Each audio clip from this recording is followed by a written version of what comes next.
You decide 2012. A big announcement apparently from Herman Cain in Georgia. We understand tomorrow. One supporter told the Washington Post that he believes Cain will likely announce the end of his campaign. But you couldn't tell today when Cain showed up at a town hall meeting in South Carolina. The American people are sick of crumbs. They want policies that work, like 999. Joined now by community organizer Susannah Randolph and conservative blogger Sarah Rumph talking about this. So Herman Cain's going to spend the weekend, I guess, with his wife thinking about what it is he's going to do. Susannah, let me ask you, what do you think he's going to do and what do you think he should do?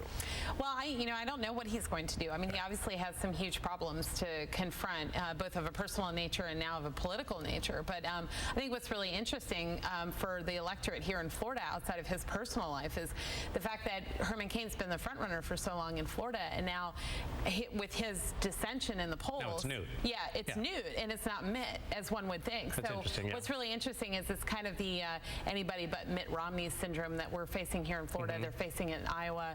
Why won't people like Mitt Romney? I don't know, and I think Herman Cain's going to wonder maybe why his wife doesn't like him this weekend. So. Sarah, is Herman Cain, is he handling this badly, or is it just sexual allegations? What are you going to do?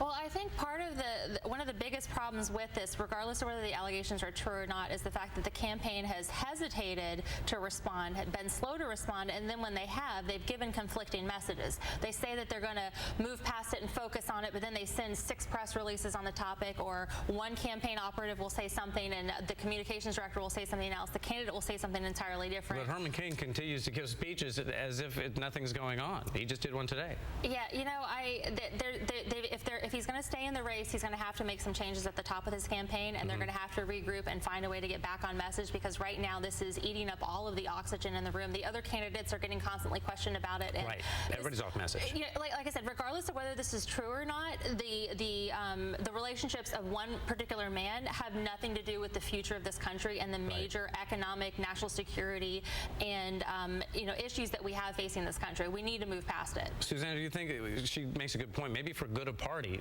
it's a moot point at this point. Whether you're innocent or not, for the good of the party, people are now associating Republicans, sexual allegations, because that's all they're hearing day after day. So for the good of the party and the other candidates, should he just bow out? Well, I agree with Sarah. I mean, he's been ignoring the elephant in the room, and he's been kind of denying it. And what continues to be interesting is, regardless of how the GOP is being viewed as a whole, the electorate is ignoring the biggest elephant in the room, which is Mitt Romney. So they continue to kind of ignore who would naturally be considered the front runner as they cast about trying to find their own front runner and the person who's going to be their nominee. And they settled on Herman Cain.